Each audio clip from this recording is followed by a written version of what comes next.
fahanti hadda ma garatay markaas dalka adduunka ka maraysaa waxaad doonta qabsanaysaa shaqadaadana wadanaysaa ma fahanti okay codka aad maqlayso waa nin gabar yar oo Muqdisho joogta ka dhaadhicinaya arin halis ah oo adduun iyo aakhiradeeduba ku ah qatar weyn haddii ay ogolaato. ana sida ilaahay aad aaminsan tahay nabiga aad aaminsan tahay shuruud ma ku xidhaa inaad wax weeyaan nabiga si aanu aamino shuruudii kana isbila sabab aad aaminsan tahay soma okay ilaahay bila sabab aad aaminsan tahay soma okay hadaba aaminaadana ku sheegayo qofka waxa weeyaan wax kulamaan aqoonta oo la bartaana qofka bilaadanka waxay maraysaa dariiq wanaagsan ma fahan wuxuu u sawirayaa dhalalaalka adduunka guri weyn oo qurux badan nolol degan oo macaan waxbarasho lacag la'aan ah iyo raaxo tii ugu weyneed si uu u gaaro ujeedkan halista ah.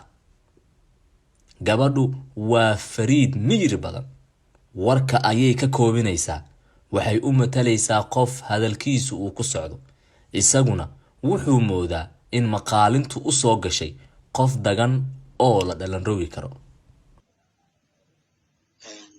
anigu qolan soo kaxaynaya anoo ma baxo ma fahanti qolan soo kaxaynaya qolada markaan soo kaxaynayo waan dhangeynaya ma fahanti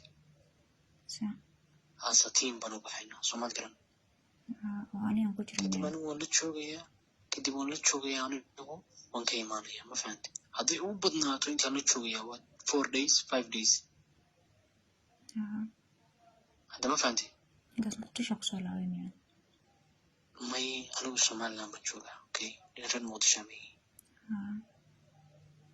ma fahanti reer Somaliland hay reer Muqdisho markaas laajadina samaysan maranaya Soomaa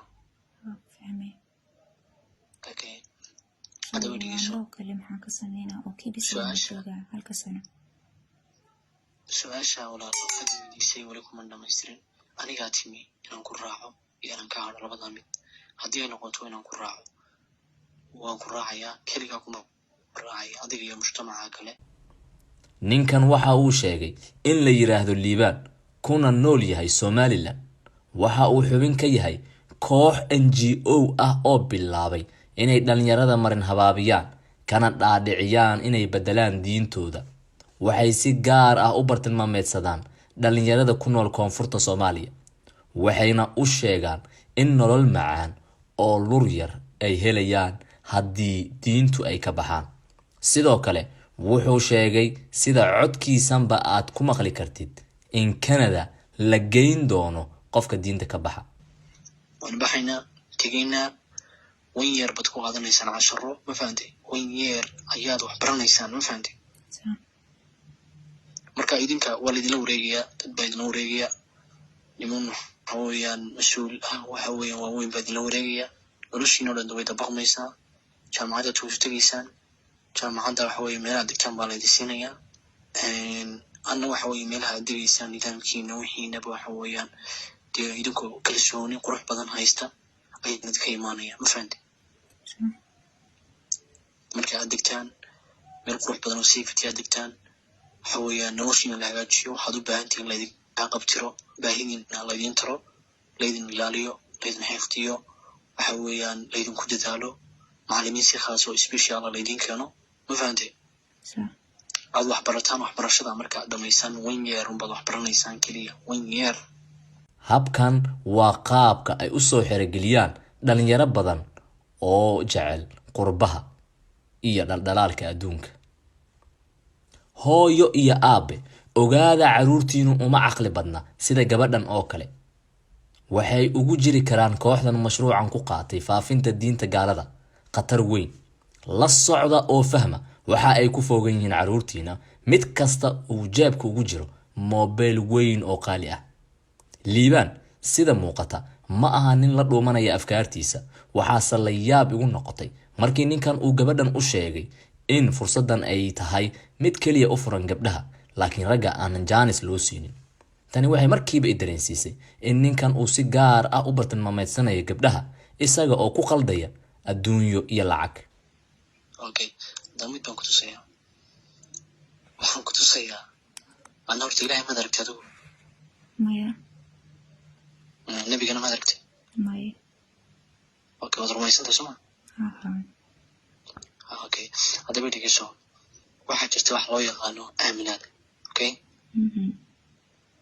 aaminaadu aniga adigu kalsoonaanaysaa ma fahantay? kadib waad baxaysaa. marka aad baxdaan waxa weeyaan sanadkaas markuu dhamaadana waxa weeyaan Canada tegeysan. Okay, Canada marka aad tagtaan Canada waxaad ka baranaysaan toos markiiba waxaa laydin gelinaya goob waxbarasho. waxbarashadana lagu dadaalaya tayadana la dhisaya. waxbarashada iskuul xasmiya mise waa caadi dee may waxbarasho kala laydin baraya waxbarashooyinkan caadiga maahan. Okay, oo diinta wax badan baad baran doontaa horta. Okay, okay, okay marka waxbarashada aad baranayso maaha dee culumtan kale biologiga sayniska waxa maaha laakiin culum fara badan baad baranaysaa. Okay, okay culumta markaad barato hadhowna takhasus baad yeelanaysaa. Canada markaad tagtona takhasuskeeda unbaa lagu sii barayaa badan baa lagu barayaa. adigoo waxa weye clever ayaad waxaan kula adigaa markaaba qof toosan noqonaya oo leexleexasho lahayn oo shaqadiisa toos u qabsata. markaasaa shaqada caadiga lagugu wareejinaya. ma fahantay? markaasaa ID cardkii hore tuuraysaa, ID card cusub qaadanaysaa. ma fahantay? hadda ma garatay? diintaada ha u bedelin adduun dartiis. wanaaji aakhiradaada, alla ka cabso, diintana baro si aan lagu qalqalgelin. bal arag markan sida uu liibaan iskugu dayayo inuu madaxa uga galo gabadhan isaga oo jiritaanka allaba uga dhigaya wax uun iska sahlan oo qofka laga dhaadhiciyay. walaalayaal, aan gudbino fariintan, aan gaarsiino waalidiinta, culimada iyo weliba kooxdan qudhooda si ay u ogaadaan inaan fahnay dhagarta ay noo maleegaleen.